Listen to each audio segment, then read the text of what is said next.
Gukesh just faced a defensive wall so impenetrable that even the world's best engines couldn't find a way through.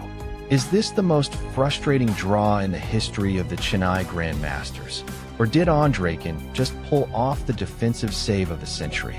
We are diving into a game that looks simple on the surface, but contains absolute hidden monsters of tactical depth that would melt your brain. Strap in, because this isn't just a game. It's a high-stakes lesson on how to hold a draw when the entire world expects you to crumble. White wastes absolutely no time.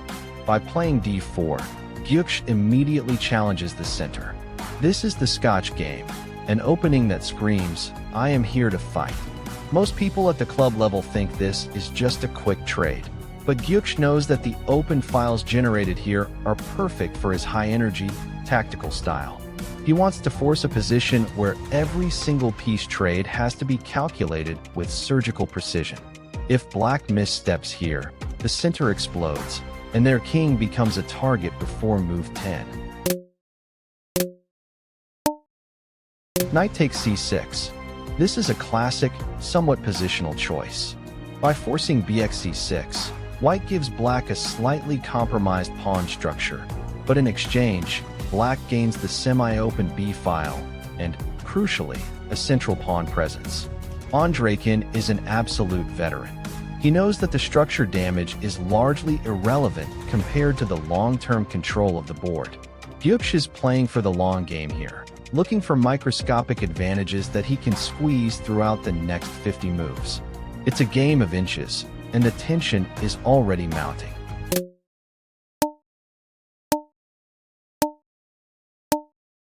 h4. This is a spicy, modern approach to the Scotch. Gukesh is immediately putting the question to black's kingside. It's a prophylactic measure as much as an aggressive one. He's taking space and potentially preparing to harass any knight that dares to land on f6 or g4 later.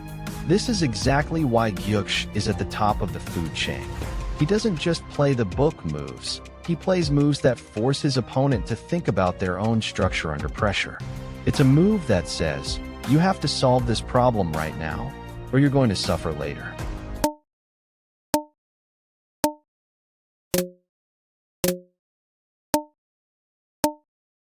Knight d2 is a beautiful piece relocation. The knight was doing a decent job on d4, but it was sitting on a target. By moving to d2, Gukesh clears the way for the bishop on f1 to exert pressure and creates a defensive anchor for the d-pawn.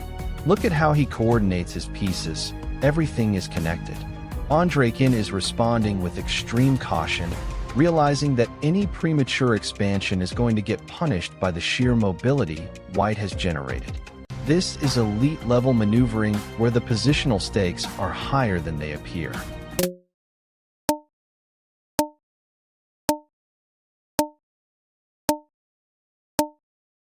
Bishop takes b6.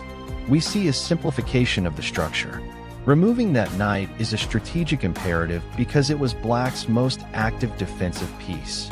By chopping it off, white forces the structure to change again, leaving the b6 pawn on a dark square. This is a subtle attempt to shift the battle toward the endgame.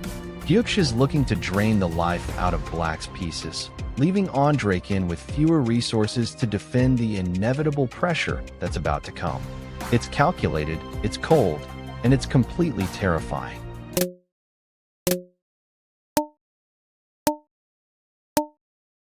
Knight takes c6. The carnage begins. We are now entering a phase where the board is shrinking. Every single exchange at this level is designed to create a favorable transition into the endgame. White has a slight initiative, but black's queen is starting to look very dangerous. Gukesh is betting that his pawn structure will hold, while Andreikin is calculating if he can squeeze a draw out of this vacuum. The precision required here is absolutely insane. One wrong move, and the evaluation bar swings completely to the other side.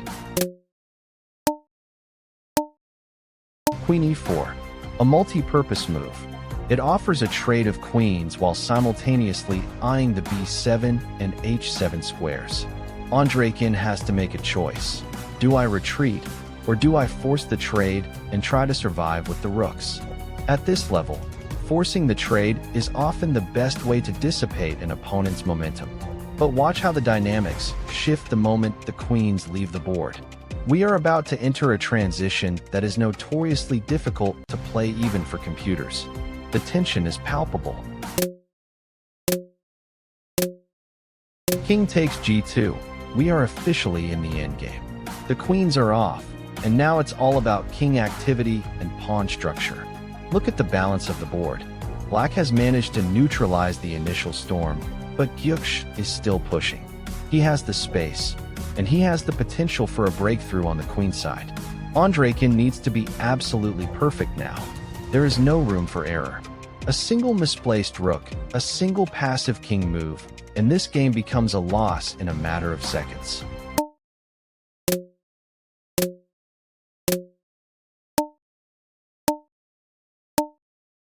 Kh2 is an incredibly precise king move. It clears the g3 square for the rook and anticipates the future pressure. Gukesh is playing this with the patience of a sniper. He isn't rushing the win. He's waiting for black to twitch. Andreikin, however, is a master of defense. He is placing his rook on a4, keeping that pawn on the hook. It's a standoff, and frankly, I love it. Both players are showing us why they are elite. They know exactly how much they can risk before it's too much.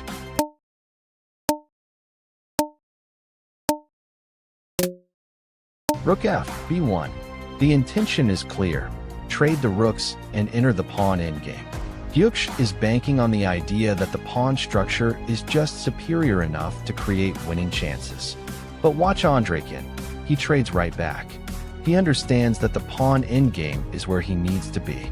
He's not afraid of the math.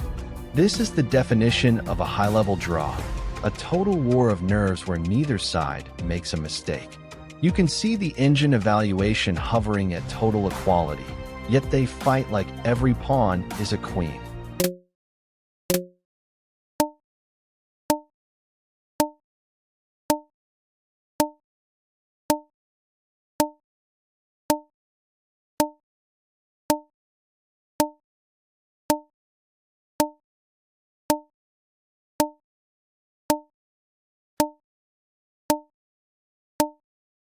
King g3. We have reached the final stage of the grind. Look at the board. There's almost nothing left, yet they are still pushing, still calculating, still testing each other.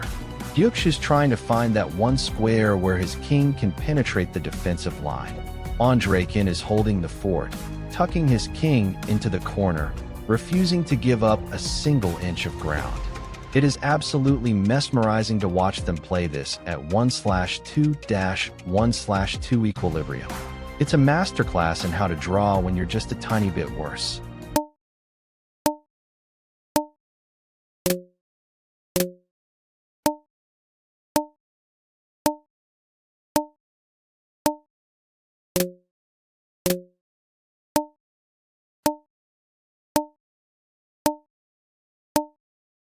f4. The final attempt to break the barrier. Gukesh is creating a pawn sacrifice sequence to force the simplification into a dead-drawn king and pawn ending. He knows that the computer will show this as a draw, but he forces Andreikin to prove it over the board. Andreikin handles it like a boss, finding the only path to the draw. This is high-level chess at its finest. Mutual respect combined with relentless competition until the very last drop of blood is squeezed from the position. Absolute legends.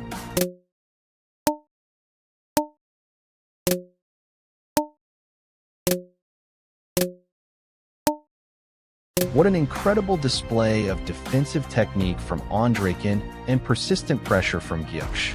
They showed us that even at the highest levels, the draw is a complex, beautiful, and hard-fought result. If you love this deep dive into the master-level grind, let me know in the comments.